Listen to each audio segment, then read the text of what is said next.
Today we're going to talk about the issue of friends according to the Bible. So I always say, if true friends are bringing you closer to God, keep them. If they don't, leave them or be very careful. Be careful when choosing friends. Proverbs 12 verse 26 says, "The righteous choose their friends carefully, but the way of the wicked leads to astray." One of the greatest biblical examples of friendship is David and Jonathan, son of King Saul. 1 Samuel 18 verse 1 to 4 says, after David had finished talking with Saul, Jonathan became one in spirit with David, and he loved him as himself. From that day, Saul kept David with him and did not let him return home to his family. And Jonathan made a covenant with David because he loved him as himself. Jonathan took off the robe he was wearing and gave it to David, along with his tunic and even his sword, his bow and his belt. A couple of things are important here. The thing is, Jonathan loved David as himself. That is an intense love. And making a covenant. A covenant is like a contract. So they made a contract with each other. And then lastly, a robe in those days was a very, very important and valuable thing. So he took that and gave it to David. That is what we should do to a true friend. Friendship can have its negative aspects as well. Friends can lead us into sin. An example of this is when Jonadab advised Amnon to rape his half-sister. How can a friend do that to his friend? Tamar, 2 Samuel 13 verse 3 to 5 and verse 14 reads as follows. Now Amnon had an advisor named Jonadab, son of Shimea, David's brother. Jonadab was a very shrewd man. He asked Amnon, "Why do you, the king's son, look so haggard morning after morning? Won't you tell me?" Amnon said to him, "I'm in love with Tamar, my brother Absalom's sister. Go to bed," that's the advice, "and pretend to be ill." Jonadab said, and then in verse 14, but he refused to listen to her, and since he was stronger than she, he raped her. That is what bad friends can do to us. Don't take advice from shrewd, bad friends. Even friends with good intentions can give bad advice, as Job's friends did, but Job prayed for their friends and God restored his wealth abundantly, according to Job 42 verse 10. So Job refused to listen to his friends. We all long to have good friends. We all want it. It is because God made us for true friendship. From the beginning, Adam and Eve enjoyed the friendship of God. Isaiah 41 verse 8 says, Abram was called a friend of God. Incredible. Abram was called a friend of God.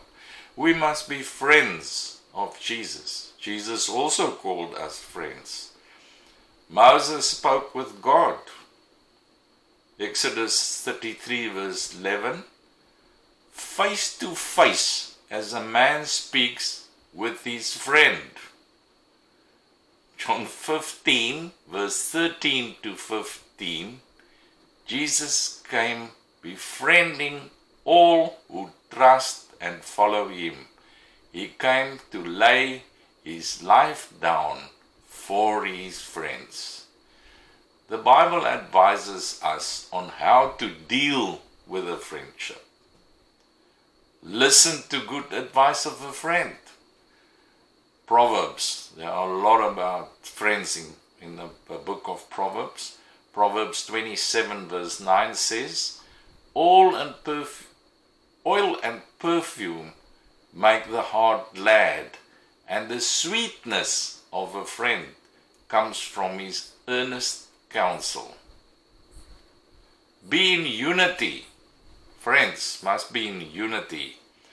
The Psalm 130 verse 1, Behold, how good and pleasant it is when brothers dwell in unity. Forgive. Very important. If there's no forgiveness, we cannot keep a friendship. Forgive. Proverbs 17 verse 9. One who forgives an affront fosters friendship, but one who dwells on dispute will alienate a friend. Be kind to your friend. Job 6 verse 14. Anyone who withholds kindness from a friend forsakes the fear of the Almighty. That's very strong words. Don't forsake your friend. Don't let them down. Proverbs 27 verse 10. Do not forsake your friend.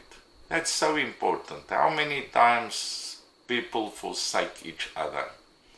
Don't make friends with a hot-tempered person. Proverbs 22 verse 24 to 25.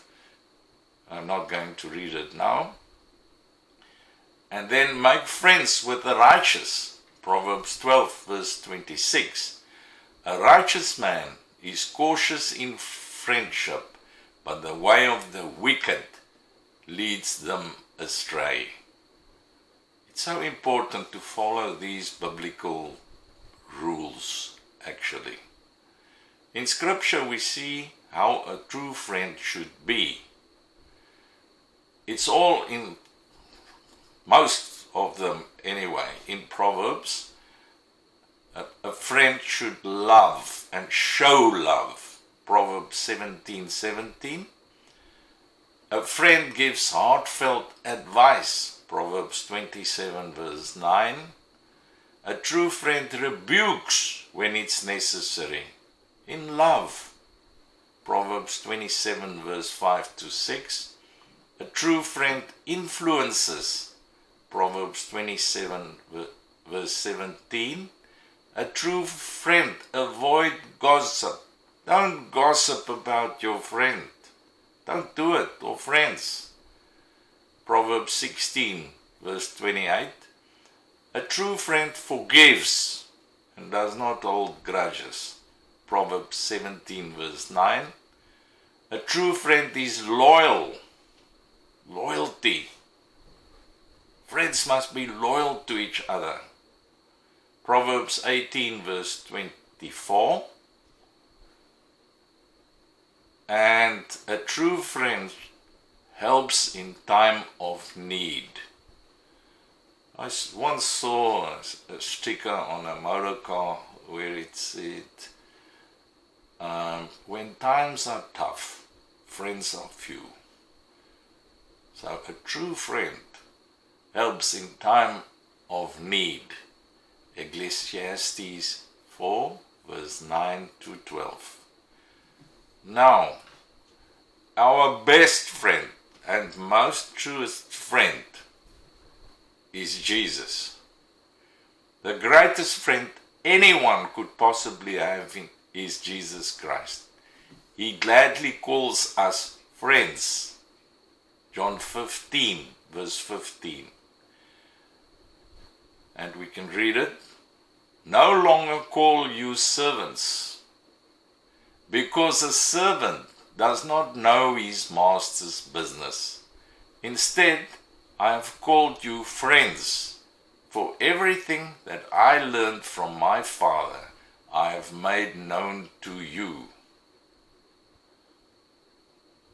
John 15, verse 13 says, Greater love has no one than this, to lay down one's life for one's friends. Many Christians are reluctant to call Jesus a friend, but he called us friends, according to John 15, verse 13 to 15. Then he must be our greatest friends, but also our glorious King.